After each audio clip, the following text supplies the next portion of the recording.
Assalamualaikum warahmatullahi wabarakatuh. Welcome back to my channel teman-teman. Balik lagi sama aku Feni. Oke, sebelumnya aku udah janji aku bakalan upload untuk sharing mengenai kehamilan aku. Dan di video sebelumnya aku sudah perkenalan dan ditonton ya teman-teman. Dan yang berbaik hati bisa di subscribe, like, dan komen. Oke, lanjut aja teman-teman untuk ceritain sharing tentang aku ya teman-teman. Jadi tuh aku udah bilang sama teman-teman untuk ceritain tentang kehamilan aku yang bermasalah alias terkena plasenta previa teman-teman. Oke, ribet banget ya sama mikrofonnya karena boleng sana baling sini. Oke, lanjut teman-teman. Jadi aku pengen ceritain ke teman-teman mengenai kehamilan aku yang bermasalah, yaitu sudah dikategorikan plasenta previa teman-teman di awal kehamilan aku itu, alias di awal kehamilan muda lah ya.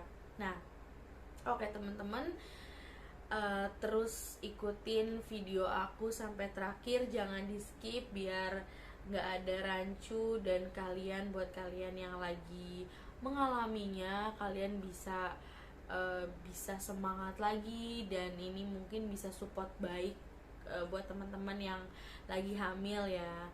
Oke, jadi aku tuh diberikan kehamilan itu di awal bulan anniversary aku di kedua tahun ya.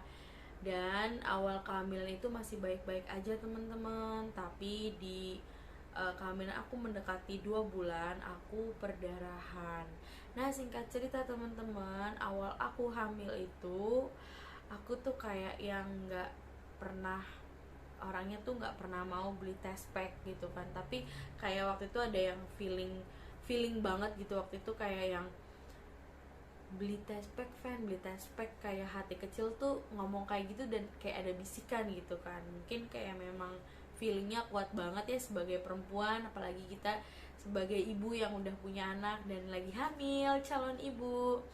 Oke, lanjut. Di kehamilan aku itu aku masih baik-baik aja, dan saat aku test pack itu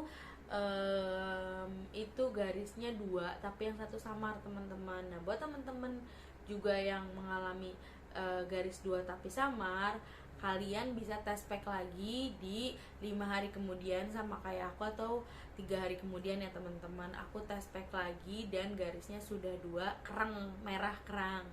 Nah, aku nggak langsung USG, aku USG 1 minggu kemudian, dan aku dicek USG-nya transvaginal teman-teman. Buat teman-teman, apa sih USG transvaginal itu? USG transvaginal adalah USG yang dicek melalui vagina perempuan. Nah, berbeda dengan USG 2 dimensi dan 3 atau 4 dimensi ya teman-teman. Nah, lanjut lagi, ternyata sudah ada kantungnya saat aku periksa. Nah, buat teman-teman yang lagi hamil, kalian bisa langsung cek setelah 1 minggu itu udah garis kereng, karena memang gimana ya, kalau memang awal-awal kehamilan itu memang belum bisa banget di deteksi banget ya teman-teman, jadi harus nunggu kayak udah 1 bulan. Nah, kata dokternya, ibu 2 minggu lagi balik lagi untuk memastikan apakah ini nanti janinnya berkembang atau tidak. Nah, setelah 2 minggu aku mengikutinya, dan alhamdulillahnya jadilah bayi, dan usianya itu di usia transvaginal selanjutnya adalah 4 minggu teman-teman. Dan lanjut lagi, di awal kehamilan itu baik-baik aja, tapi mendekati 2 bulan aku terkena perdarahan hebat teman-teman. Dan perdarahan itu seperti halnya kita lagi menstruasi, jadi banyak sekali, dan yang lebih parahnya adalah darah itu, yang lebih parahnya adalah darah itu sebesar bola bekel, bahkan lebih besar dari bola bekel teman-teman. Nah, untuk penyebab pastinya itu belum bisa dipastikan karena apanya. Nah, buat teman-teman yang mengalami plasenta previa, memang penyebab pastinya belum diketemukan. Jadi salah satunya adalah kita yang menjaganya, kita berikhtiar, dan banyak banyak hal memang yang supaya kita tuh hatinya tetap tenang, pikirannya tetap baik gitu kan. Dan aku sering tengok-tengok karena anak aku bangun tadi sama bapaknya sih, ditungguin, alhamdulillahnya. Dia tuh lagi drama, malamnya tuh lagi drama banget tidurnya, lagi aku juga nggak tahu apakah lagi mau tumgi. Oke, lanjut lagi. Di kehamilan aku itu awalnya baik-baik dan memasuki 2 bulan aku perdarahan hebat. Oke, teman-teman yang mengalami plasenta previa, disimak ya. Semoga ini membantu teman-teman dan ibu-ibu yang melihatnya. Semoga bisa membantu dan bisa saling menguatkan kita sesama perempuan. Oke. Nah, sampai kapan perdarahannya itu sampai 4 bulan teman-teman. Nah, memang sih ada jedanya, kadang seminggu nggak keluar darah. Nah, pernah aku habis periksa di yang biasa langganan aku pulang besokannya keluar darah. Jadi nggak melulu aku habis kemana aku langsung keluar darah, enggak teman-teman. Kalau aku abis periksa pernah sore besoknya itu keluar darah, dan keluar darahnya itu bisa 1 minggu atau 2 minggu teman-teman.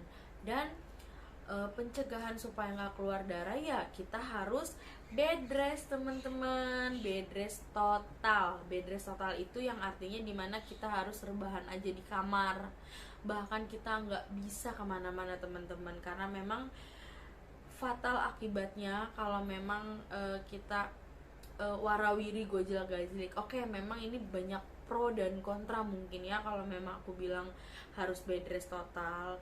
Mungkin buat ibu-ibu lain yang sedang bekerja atau mempunyai anak lagi atau harus ngurusin ini dan itu, mungkin kalian bilang saya nggak bisa kayak gitu gini-gini. Memang sih, tapi gimana, memang itu yang harus kita jaga ya teman-teman. Harus benar-benar menjaganya, setiap pun harus berikhtiar. Memang semuanya itu kembali lagi kepada Allah ya teman-teman, tapi kita sebagai manusia baiknya kita juga berikhtiar. Oke, lanjut lagi teman-teman. Kenapa aku dikategorikan plasenta previa? Yaitu karena setelah 2 kali aku ke rumah sakit. Pertama itu di awal masuk ke 2 bulan aku tuh merasa lemes teman-teman. Nah, setelah itu aku keluar darah yang kayak menstruasi teman-teman, dan aku langsung dilarikan ke rumah sakit, dan dokter bilang belum bisa menjelaskan kenapa apanya karena masih muda sekali, masih muda banget kehamilan aku, masih itu juga belum 2 bulan banget ya teman-teman. Oke, lanjut lagi, aku suruh periksa 2 minggu kemudian kalau memang perdarahan aku belum sembuh. Nah, 2 minggu itu aku masih keluar darah tapi kayak menstruasi, dan maaf aku sedikit bener-bener detail. Payudara kita tuh sakit banget kan kalau hamil, pasti ada yang merasakan, ada juga yang enggak teman-teman. Nah, kebetulan aku merasakan payudara aku tuh sakit dua-duanya, jadi untuk dipegang aja kalau mandi kesenggol tuh sakit gitu kan. Nah, aku tuh berpatokannya di situ teman-teman, karena aku mikir feelingnya atau logikanya kalau kita perdarahan pasti kita banyak aktivitas. Nah, kalau kita warawiri kesana kesini kena gojlakan di jalan pasti akan menimbulkan bahaya kan teman-teman.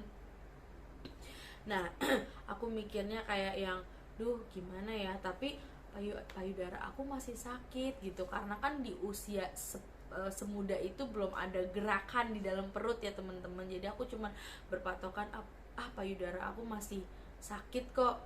Alhamdulillah nih anaknya masih baik-baik aja teman-teman. Nah, di masuk 2 bulan setengah aku perdarahan lagi hebat sekali teman-teman, dan aku langsung ke rumah sakit dan dokter baru bilang kamu kenapa kamu perdarahan? Karena kamu plasentanya itu dekat dengan jalur lahir. Kalau dikategorikan plasenta previa, kamu sudah kena ini plasenta, kategori plasenta previa. Tapi kabar gembiranya kamu harus banyak-banyak bed rest, karena karena yang bisa untuk memulihkan kondisi tubuh dan janin itu adalah dengan bed rest total, teman-teman. Nah, itu juga yang aku rasain memang, teman-teman. Jadi saat kita bed rest total, kita kita bed rest total, kita gak kemana-mana, itu memang yang aku rasain baik-baik aja, teman-teman. Nah, lanjut, aku ngedon di situ saat aku dikategorikan plasenta previa, karena aku mikirnya dia akan terus-menerus seperti itu, teman-teman. Tapi tidak, plasenta previa tergolong menjadi beberapa bagian ya. Nah, aku plasenta previa yang memang udah parah ya, deket jalur lahir. Nah, itu ada plasenta previa yang kategorinya hanya di samping dekat jalur lahir, jadi nggak semuanya. Aku tuh hampir semuanya, teman-teman, gitu. Jadi itu udah parah banget, dan aku di situ seperti kayak yang harus gimana gitu. Tapi di situ aku coba buat mensupport diri aku untuk mencoba mengendalikan emosi aku, mengendalikan stres aku, dan mengendalikan diri aku yang terbaik seperti apa gitu kan untuk amanat aku ini. Karena di sisi lain aku emang gak tinggal sama orang tua, aku cuman berdua sama suami aku. Dan kebetulan kalau aku itu kayak yang sudah terbiasa lah ya, sendiri dari sebelum menikah, karena memang aku broken home, dan kebetulan papa sama mama aku tuh kerjanya di tempat lain. Nah, lanjut lagi, aku ini pas kena itu kayak kaget, karena pas aku baca-baca kayak yang parah banget. Memang parah sih gitu kan, tapi di situ aku percaya kekuatan doa itu utama, teman-teman, dan dibarengin dengan ikhtiar ya, teman-teman. Kita juga harus berusaha, walaupun memang semua atas izin Allah, tapi kita juga harus berikhtiar juga supaya anak kita dalam kandungan baik-baik aja tuh seperti apa sih gitu kan. Bagaimana plasenta previa itu bisa bermigrasi sih gitu kan. Pasti teman-teman semua bertanya-tanya akan hal itu. Nah, di sini aku juga nggak kayak yang percaya nggak percaya, itu adalah kekuatan doa ya, teman-teman. Entah itu doa dari aku langsung, atau mungkin dari suami aku, atau dari mama aku langsung ya, teman-teman, atau dari orang-orang yang sayang sama aku, yang diijabah sama Allah ya, teman-teman. Tapi kalian harus percaya dengan hal itu. Halo, hai, sebentar ya. Nah, aku ditontonin sama 2 orang nih, aku harus fokus. Hah? Mau nyamperin dulu. Oh, mau nyamperin mulu ya, sebentar ya. Iya. Oke, lanjut lagi, teman-teman. Nah, tadi sampai di mana ya? Karena ditontonin jadi nervous nih. Nah, lanjut lagi buat yang tadi plasenta previa ini, kita harus bed rest total, dan menjaganya seperti apa ya, bed rest total. Terus ikhtiarnya ya apa ya itu. Dan yang untuk makanan dan lain-lainnya itu memang simple sih ya. Untuk makanan, kalian gak boleh yang namanya makan makanan mentah, itu memang gak boleh sama sekali. Dan untuk kalian yang pengen junk food, boleh kok, tapi jangan sering-sering ya, teman-teman. Apalagi sampai kalian minum yang beralkohol atau bersoda, itu gak bagus untuk janin, apalagi sampai merokok. Nah, jangan sampai juga kalian terpapar sama asap rokok, atau kotoran-kotoran lain, seperti kayak kalian ngebersihin tong sampah, atau ngebersihin yang banyak-banyak kotoran binatang. Itu dilarang sekali, teman-teman. Itu nggak bagus buat janin kalian. Nah, oke, lanjut lagi tadi, gimana sih cara penanganannya supaya nggak perdarahan. Nah, ini cara penanganannya itu cuman bed rest total, teman-teman. Jadi kalian ya nggak bisa ngapa-ngapain gitu kan. Dan kebetulan juga aku kalau sarapan pagi selalu dibeliin sama suami aku. Dan kalau makan siang, kalau memang lagi ada rezekinya, aku GoFood atau GrabFood. Tapi kalau memang lagi nggak ada, aku nungguin suami aku pulang. Nah kebetulan dia pulang tuh kadang jam 3 atau jam 4 atau jam 5 ya, tergantung dari situasi kerjaannya. Oke, lanjut lagi. Penanganannya adalah kalian nggak boleh yang namanya warawiri, nggak boleh yang pergi ke sana ke sini.